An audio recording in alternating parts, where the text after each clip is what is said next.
Where did I put my wallet? Oh, okay. Let's see. 5 and 6.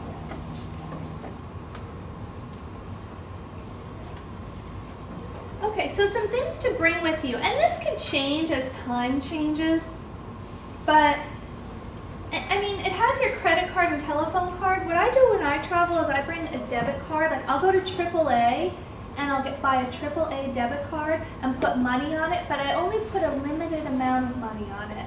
I just put a few $100s on it, and then with the AAA debit card, you could use that in different countries in their ATM machines.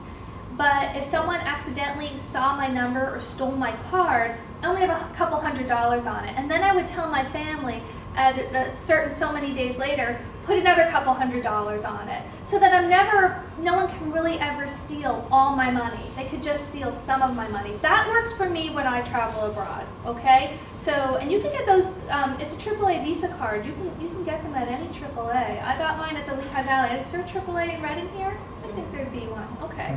So that worked out better for me than a credit card or a telephone card. I did the AAA debit card. Another thing I did, cell phone-wise, was I found it too expensive if I brought my personal cell phone with me out of the country. Just the charges were too much. So I purchased a phone within the country I visited. And that seemed to be a cheaper way for me to speak with people within the country who I needed to. And then people at home, I would just call quick or text message. And that seemed to work the best for me. So you want to sort of, before you leave somewhere, pretty much throughout the United States, your cell phone has good coverage with that. But when you leave, you want to always check before you leave, hey, am I going to have any extra fees, okay? Because you don't want to come back to a big cell phone bill, because that would just stink, okay? And I just found it always more economical to buy a phone in the country that I was visiting. Your passport and your personal ID. When I travel, I photocopy my passport and my personal ID, and I put it in each of my bags. And then I had my passport on me. So I had a copy of it in each of my bags also. Let's see. First aid kit, and we spoke a little bit about the importance of Imodium and getting an antibiotic from your doctor to prevent to stop traveler's diarrhea if it happens. Hand sanitizer, sunscreen. Did I miss anything? I think we covered that pretty good. Let's see, one more slide on that. Oh, theft. You know, unfortunately, some people take advantage of other people, and they can tell sometimes if you're a visitor, okay? And they might take advantage of that. So you want to stay low key. You want to be careful and carry your belongings like right on you, not on a backpack, because it's so easy to steal from a backpack. I always use like a side sort of shoulder messenger bag and just kept it right at me. Or you can maybe, if you have a pocket inside your jacket, but you really want to keep your stuff right on you. And sometimes people will even try to grab your attention quick. Like they'll say, can you read this for me, and give you a paper, and you look at it and it's in a different language, so it takes you a moment to be like, oh, I can't read this, and right away then they'll steal from you. So it happens very quick. They're very good at it, okay? They're very professional at it. So try to know that stuff in advance and don't fall for it. Okay, let's do another one.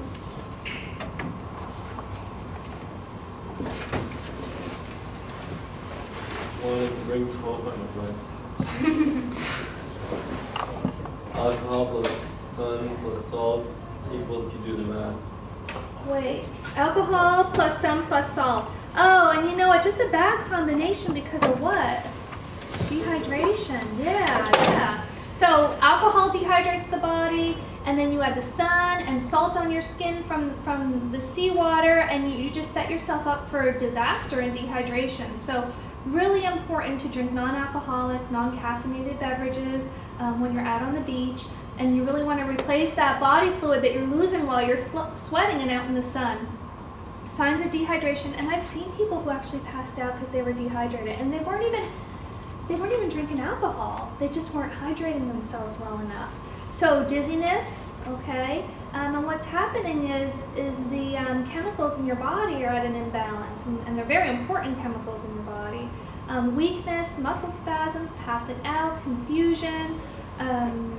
Your your pee is darker than normal, or you're not peeing as often as you should. So there are all signs of dehydration, and you definitely want to get yourself out of the sun and get yourself in some shade and give yourself some fluids. And if you wouldn't feel better, you want to get yourself to a hospital. So very, very important. That's probably the number one thing that can go wrong. You know, not taking care of yourself when you're in the heat and it's very hot out. Okay, let's do another. I'm sorry. Fair enough. Did we do all of them? I don't think we did one yet. Did we do ended up in a Mexican jail? No. Ended up in a Mexican jail. Don't remember how I got there. Okay, let's do that one. Thank you. Oh, but I think I already covered this slide. I think this slide went on two things. So once again, know the local customs, know what's against the law and where you're visiting and what's not. Don't be loud and boisterous, because remember, in some cultures that's not acceptable, all right? So you definitely want to know the culture, be respectful, don't take advantage, that type of stuff, because it probably would not be good to end up in a jail in a different country, okay? That would be a very scary place to be, and yeah, that would just be difficult. So you definitely don't want that to happen. Yeah? In Mexico, they actually have at the hotel, Yeah. they tell you ahead of time when you go to the clubs not to let the locals in. And also when you get to the club, the check-in guys, they tell you, they come down the line and tell you if someone comes in and asks you to please say you're with me, not to allow that, because these are locals trying to get in and they're trying to keep them out. What, trying to get into the club? Right, and they keep them Oh. out because of they try to steal. Yes. And they'll say it so innocently and Yeah. friendly. Yeah. So And it happened to me. It actually did it? And did you let them in? No. He Yeah. said, please tell them I'm with you. Please, I'll pay you. And I said, Yeah. no. But eventually, someone did let him in because I saw him in the club later on that night. So and that goes back to even listen to the person at the hotel, the advice that they give you. When I was in Africa, we went to a club one night, and the students were dancing and we were having a good time. I thought, oh, this is awesome. So I got out my camera and I started taking photos. And security came up to me in the club and they said, you can't take pictures. And it really scared me because I was doing something against what was allowed there. I mean, I could have been arrested, and they didn't. They were very nice about it. I was very apologetic and said, I'm very sorry, I didn't know, I won't get it out again. They didn't confiscate the camera. But it was a little bit of a scary moment. Like, I haven't walked up a few steps so I could get like an aerial shot of them dancing, but there's other people there dancing too, so it was disrespectful. It was unintentional, I didn't do it on purpose, but look at how innocent something like that could happen, you know? So yeah, I'm glad you shared that.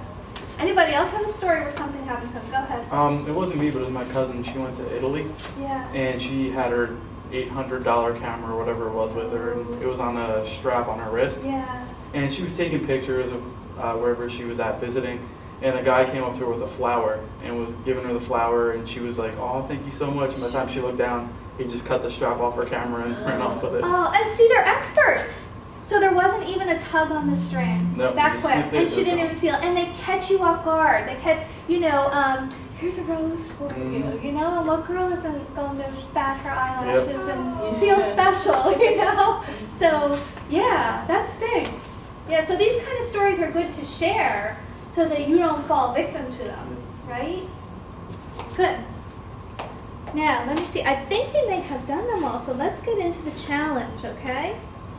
Unless you think I missed something, what do you think? Are we good? Do you think we covered a lot? Safety-wise? There's a lot to worry about when you travel. And the main thing is you want to have fun, So there's a spring break pledge is what Penn State, is challenging you to do. And it's to take one day over spring break, or you could take all the whole week.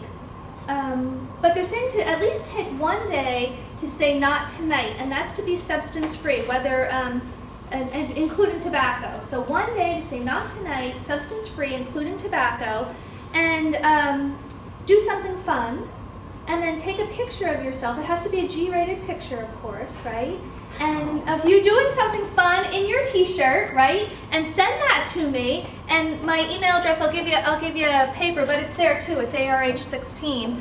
Send it to me with a few sentences of saying what you did that was fun. And you don't have to travel abroad. You could, like we said, paint your nails or bake some nice cookies or watch a movie or go catch up with your friends. So you wear your shirt.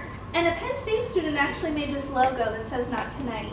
Okay, so I thought that was sort of cute. You wear your shirt, you do something fun over spring break with your shirt on. You take a picture, a G-rated picture. You write up like maybe 2 sentences what you did, and then if you do that, then you get another surprise. And I'll bring that over. Oh yeah, it's not a surprise. Another present, we'll say. Look at it. It's a little beach chair cell phone holder. Oops. Okay. So then you have something to hold your cell phone. And then that says "Not Tonight" too. So that happens if you take your picture with your t-shirt doing something fun over spring break, being substance free, including tobacco. Okay? Got it? We good? Let's see. So that's the Not Tonight challenge, okay? And we just want you to be safe. You know, we want you to go on spring break and have a lot of fun, but be safe and remember the stories that were shared so that people don't take advantage of you.